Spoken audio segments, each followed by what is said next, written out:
Biography of Rajguru. इसका हम जन्मदिन का बात करें तो 2 अगस्त 1928 ईस्वी, जो कि पुणे में हुआ था, जो महाराष्ट्र में पड़ता है। इसका हम स्वर्गवास का बात करें तो 23 मार्च 1931 ईस्वी में लाहौर में हुआ था। तो इसके बारे में हम कुछ उपलब्धियां के बारे में जानते हैं कि यह अपने जीवन में क्या क्या उपलब्धियां कर पाए। तो सो स्टार्टेड।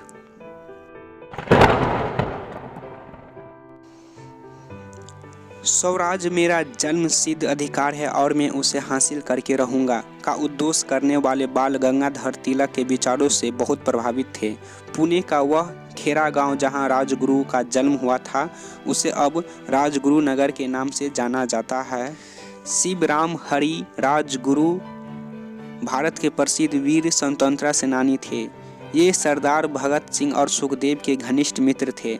इस मित्रता को राजगुरु ने मृत्यु पर्यंत निभाया। देश की आज़ादी के लिए दी गई राजगुरु की शहादत ने इनका नाम भारतीय इतिहास में स्वर्ण अक्षरों में अंकित करवा दिया।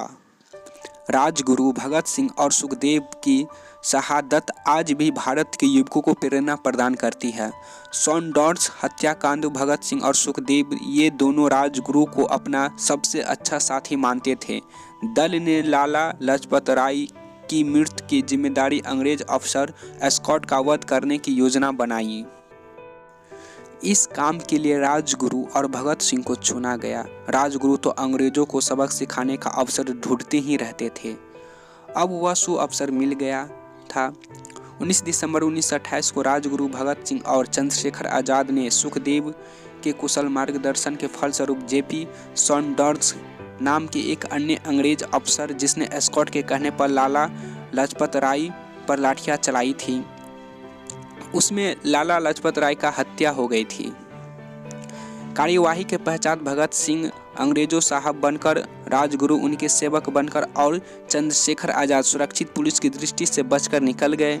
शहादत राजगुरु को 23 मार्च 1931 की शाम रात 7 बजे लाहौर के केंद्रीय कारागार में उनके दोस्तों भगत सिंह और सुखदेव के साथ फांसी पर लटका दिया गया।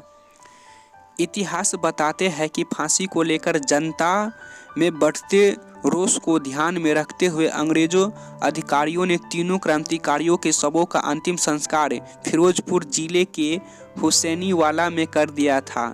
यह भी माना जाता है कि इन तीनों क्रांतिकारियों की फांसी की तिथि 24 मार्च निर्धारित थी, लेकिन अंग्रेज सरकार फांसी के बाद उत्पन्न होने वाले स्थितियों से घबरा रही थी, इसलिए उसने एक दिन में ही फांसी दे दी। तो फिर मिलते हैं अगले बायोग्राफी में। जब तक के लिए जय हिंद, भारत माता की जय।